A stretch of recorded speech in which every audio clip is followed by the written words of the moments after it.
एक राजा था, उसकी दो रानियां थी। बड़ी रानी का एक और छोटी रानी के तीन पुत्र थे। राजा अपने चारों पुत्र को बहुत मानता था, लेकिन बड़ी रानी का पुत्र अपने तीनों भाइयों की अपेक्षा अधिक सीधा, ईमानदार और सच्चे स्वभाव का था। इसलिए उसके प्रति राजा का स्नेह कुछ विशेष था। तीनों भाई इसी कारण उससे ईर्ष्या करते थे। एक रात राजा ने एक अद्भुत स्वप्न देखा। स्वप्न में उसने एक पेड़ को विचित्र ढंग से उगते बढ़ते और बड़े पेड़ का आकार लेते दिखा। पेड़ की जड़ और उसका तना चांदी के थे, सारी शाखाएं सोने की थी, सारे पत्ते हीरे से जड़े थे और फूलों की जगह मोतियों के गुच्छे लटक रहे थे।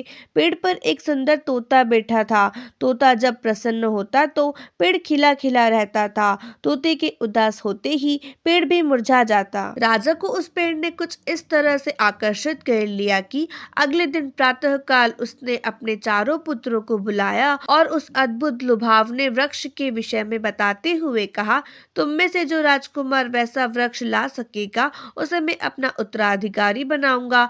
इस काम के लिए उसने राजकुमारों को 2 वर्ष का समय दिया। छोटी रानी के तीनों राजकुमार ने राजा से बहुत सारा धन लिया और वृक्ष की खोज में निकल पड़े। चलते चलते उन्हें एक ऐसा नगर मिला जहाँ सोने चांदी का काम करने वाले बहुत सारे कारीगर रहते थे।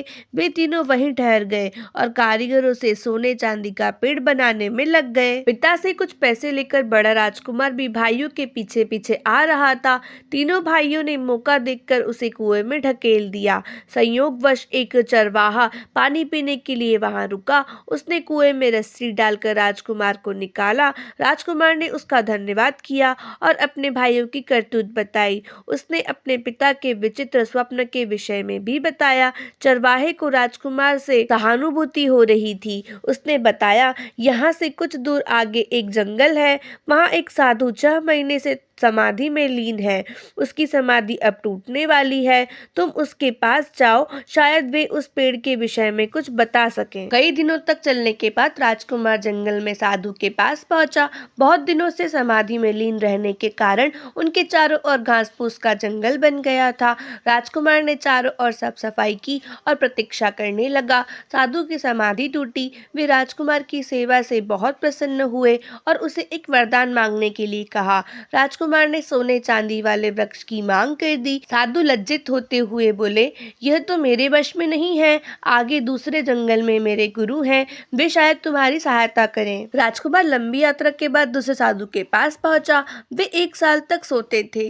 राजकुमार उनकी सेवा करता रहा। जागने पर साधु ने प्रसन्न होकर वरदान मांगने के लिए कहा। राजकुमार ने भी उनसे वही वरदान मांगा, लेकिन इन साधु महाराज ने भी खेदपूर्वक अपनी असमर्थता जताई।